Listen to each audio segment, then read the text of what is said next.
বুঝলাম বাবা। আপনি ভালো থাকবেন।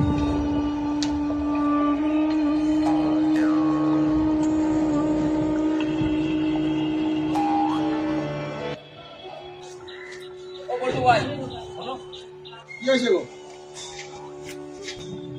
আচ্ছা পল্টু ভাই, ওই কাকার সাথে তোমার কি কথা হচ্ছিল? আরে আমি পানপাড়া থেকে আসছিলাম, হঠাৎ ওই ভদ্রলোকের সঙ্গে দেখা হলো। উনি আমাকে ডাকলেন, ডেকে বললেন যে এই বাবা শুনছো? হ্যাঁ বলুন।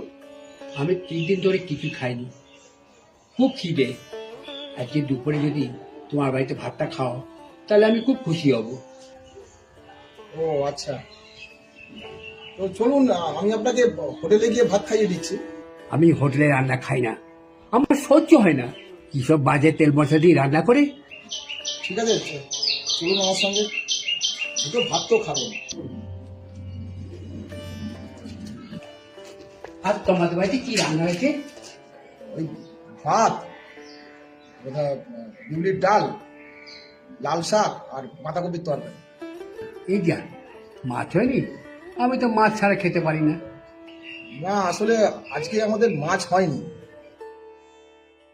গতকাল রাতে আমাদের খাসির মাংস হয়েছিল, ফ্রিজে রাখা আছে, ওখান থেকে বার করে আপনাকে গরম করে দেবো। খাসির মাংস চলবে তো? চলবে কি বাবা, দৌড়বে। চলবে চলবে। তারপর খাওয়া দাওয়া করিয়ে ওনাকে ছাড়লাম। এ বাবা, সবাইকে এইভাবে বলছে 3 দিন ধরে খাইনি।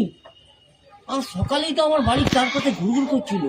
আচ্ছা, তারপর সামনে যেতে বললো 3 দিন ধরে কিছু খাইনি। তা আমি বললাম চলুন হোটেলে নিয়ে যাচ্ছি। বললো হোটেলে আমি খাই না। ও তার মানে আমাকে যেটা বলেছে তোমাকেও সেটা বলেছে, হোটেলে খায় না।